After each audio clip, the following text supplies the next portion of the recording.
I want to talk about this team first of all because this was, I thought, number one, a fantastic college basketball game. I know the Seahawks are playing today, but for the people who came in here and watched this game, to see the energy in the building from Washington's crowd, the pace, the ferocious pace that we set early in the game, and for them not to break, to come right back up on us and play that fast, as big as they were, I just thought it was a tremendous college basketball game. I'm real proud of guys like Devontae Lacey, who's from over in this area, who made the journey to Washington State, has not had a lot of success, and to come back here in his senior year, play that well and get a W.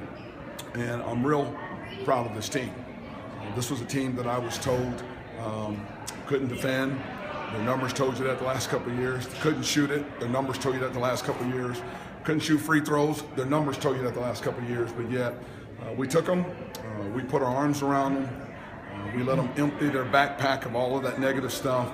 And I'm just happy for them that they're coming of age right now. That's the fastest we've played. That's as fast as any Oregon team I've had that could play that fast. And that was a tremendous offensive effort to get up and down like that and only have 10 turnovers in the game. Washington, to be down 0-2 in the conference and coming back home with their students back, we knew it was going to be a tough game. And that's why the win was so much bigger for us because of what was at stake for them. And it's tough to beat a team on their home floor. And I thought they battled us right down to the last 2 or 3 possessions. The growth of our program, we didn't handle Cal so well in the last 2 minutes, yet we were perfect in the last 2 minutes of this game. I'm hoping that it sends a message to a lot of young players. There's 2, 3 really great programs in the state, and Eastern Washington State is 4 of them that are here and everything. And we're just one that in the past, maybe people look and say they don't want to make their journey over there. You can come to Washington State and get a great education and play that up-tempo, fun basketball. And that's important for us to establish that message that you have another program in this state for people to root for.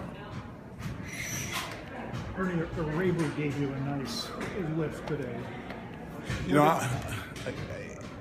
For him to give up the ball and not start at the point and start the game over at the 2 and play with the energy and then come back to the ball, that's hard to do. And he's done it because he's a very unselfish young man. He went through a lot last week with the technical foul and everything that he got called on him in timeout. But he was the difference in the game because he got us running. And he set a ferocious pace to the game. I call him a poor man's version of Russell Westbrook. And I told him, I just go be Russell Westbrook. And I thought he did a great job of just getting up and down the floor and establishing the pace we want to play at. Brett's been kind of a complimentary player, but for about 10 minutes this game, he was the guy you were leaning on offensively. Well, not only that, but he had to defend Kemp.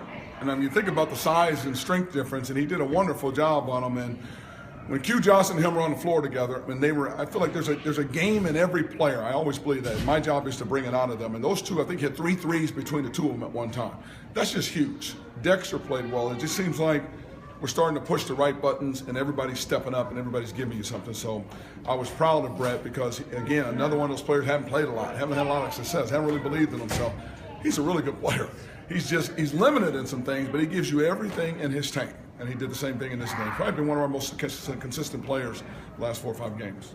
When you have a guy step up like that, how much easier does that make to kind of impress those messages of confidence and that it's a clean slate for everyone when a guy like Brett really takes advantage of it? Well, I think this team knew that from a while back when they went on their retreat. I think in practice every day, the way they battle, they're a great chemistry team. So our strength is in our numbers. And that's why we can go so deep on that bench and still get production because they believe in each other, they get along well, they encourage each other, which is difficult for young people to do in this day and age. So that helps everybody's confidence. When a guy like Nye Redding is sitting over that bench, he's our biggest cheerleader sitting over there coming down the stretch of the game and then all the huddles. That's huge. That's huge. Did it feel like you really took upshot out of the game later on? I thought the thing that we tried to do with the game was take the bigs out of the game with the speed of the game because they were at one end of the floor while we were making plays, therefore they couldn't be shot blockers because we got down the floor so fast, and that was our game plan. So at the end of the day, and I told this to my staff, it's the reason you come back to coaching, for the chess match, for what goes on in the game, for getting young people to believe in themselves and believe in you, for these great battles over here.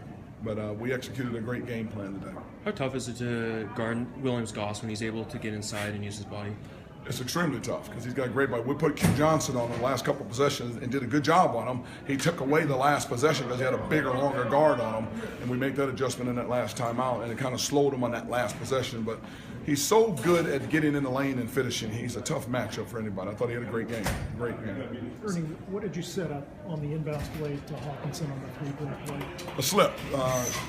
This Washington team does a great job of switching all over the floor. They make it tough for you to run out of bounds plays because they switch everything. So the slips were there.